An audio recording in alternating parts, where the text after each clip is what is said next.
Good morning, viewers. Today we have Mr. Ashok Jangra. So, when did Logitech started its operations in India? Logitech was incorporated in 3rd December 2003 and we have been present ever since in India through our marketing office and through our distributor partners. Well, I understand Logitech has been actively bringing on innovative products in India. So what is your strategy behind it and how do you decide and choose the products? The legacy of Logitech is innovation. Okay. From day one, the Logitech has always been aspiring for better and more innovative products. So Mr. Jangra, what makes Logitech stand out from its competitors? You have been a category leader in many products. So there must be a clear thought process and strategy behind it. So would you like to share? Innovation is the key differentiator. Most of our products are uniquely designed and they really add value to the consumer's life, and that's where we are different from others. Then on design part, we aspire to be a design company. All our products have been designed keeping the maximum benefit for consumer to mind. For us, the design is core to the product, design and innovation. And design is not something just look and feel. The design is a total journey from acquiring a product to the final disposal and everything in between that life journey. Like we have talked about the multi-device connectivity. One device can serve 3 devices simultaneously. Yes. Then after-sales service is another aspect. Okay, that's fantastic. So you have extensively worked on strategic planning throughout your career. The strategy is the most important part of any business. Right? Until unless your strategies are not right, you may win a battle, but you can't win a war. Okay, well said. Right. And how does the strategies are more prudent? That has to be based on data. Okay. I'm a very data-driven person. Okay. My whims and fancies, my wants, my heart can say something, and that may or may not be true. Right? Until unless I don't test it on basis of the real data. So strategy has to be based on solid data, inputs, and trends.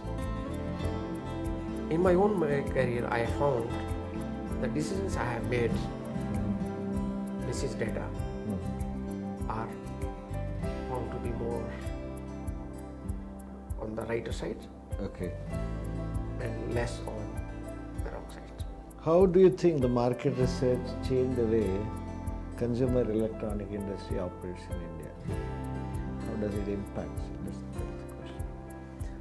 So market analysis has become even more important because the kind of digital integration and the kind of dynamism that has gone into technological space, the rate of change is much faster than before and it will be much faster than today. Yes. Right? More connected world. More connected world, more complex world. More complex, yes. More aspirations. More aspirations, true. Right. Higher expectations from the organizations to take the right decisions. And highly competitive. Highly competitive as well. Market research has become even more important. The markets are not so homogeneous. The business is no more a straight line. Business is much more dynamic. So research has become essential core element to strategic planning and decisions. So what are the areas you focus on for analysis and interpretation? We are very consumer oriented company. As I said earlier about our design, innovation, consumer is at the core of everything.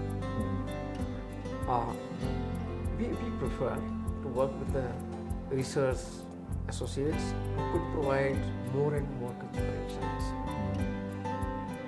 who can provide the latest as quickly as possible what is happening in the market, what is going through in the consumer's mind.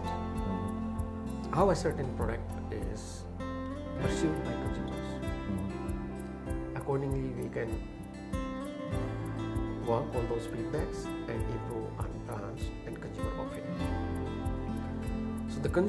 So research in nutshell, the research companies who can provide the data as quickly as possible, as granular as possible, I will give them high ratings or others. So we have many clientele who source market research from us on export import, and I see that some of them are highly successful, while some of them are not. And so I'm writing a book, as I said, for Plan and Perish, and the book's objective is to inspire people to work on strategies on data-driven decision. What would be your advice for CXOs, what they should focus on while leading an organization and to grow their export or import business, or in general as well? In this connected world, like our organization is purely on import base. Any strategic decision, the data has become, the trends has become extremely important. How do we really envisage? How do we really set the right goals which are achievable and rational? That can only happen once you have the proper data inputs, the proper trends, proper segmentation.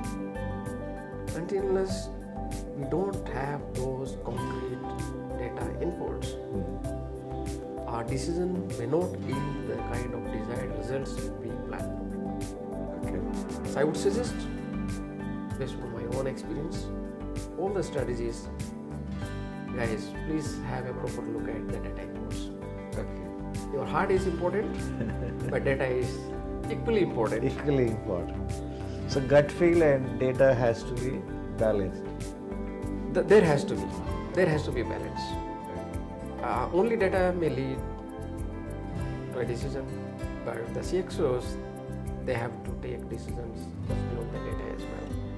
Yes, true. That's also true. So the calculated risk we have to take all the times, but that risk has to be calculated, and that should not be simply on gut feel. Fantastic. Many times we see the CXOs get bogged down with the data. Too much of information is also, scary. So how do you handle this part? I would say data is never too much. Okay. You should have your objectives clear. What do we really achieve out of that data for that particular decision making? I always keep those data points away which are not required to take a decision in that particular context. Okay. So selection of data is important. Context of the data is important. Okay. Data is never too much. I would say data is always short. So Mr. Jangra, could you share an interesting turning point in your journey because of data, how it impacted any kind of growth story you can attribute because of availability of information or some insight which caused you certain shift? One of our turning points, an interesting change we have found is the kind of growth and product mix or the category balance before the input data on Infodrive and after. I could able to see a clear pattern after and before. One is the sheer number of the growth percentages. That's one aspect of looking at it. But there is something more than that. Okay. What happens is we have plethora of categories and subcategories in our business. Some of the categories which we thought of having X percentage of the growth potential, we found with the data it has X plus Y. Okay. Right, that's one. And some of the categories we were really gung-ho about. Then probably our expectations were not in tune to the ground realities. Okay. Because the this space is very dynamic. So it has both qualitative as well as the quantitative. Our growth pattern, product mix has improved a lot Okay. after we have received the data. Okay. Some of the preconceived notions have shattered, Okay. and the new growth opportunities could emerge, and we could gaze, oh, what is happening, right? What exactly the size, what are the different segments, what are the price points, which are the different seasons, right? And that really added a lot of value to our strategic thought and decision making process. So that was really a turning point.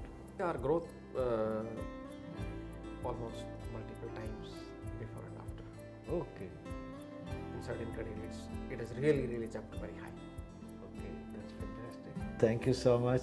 So here we had Mr. Ashok Jangra, and he has emphasized on the importance of strategy and planning and use of data-driven decision making, and a need to balance data-driven decision making as well as decision by gut.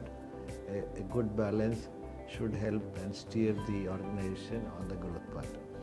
Thank you so much, Mr. Jangra. Thank you so much, Mr. Shaw. Talking to Keep you. serving the industry like Thank this. you. Thank Wish you. you all the very best. Thank you.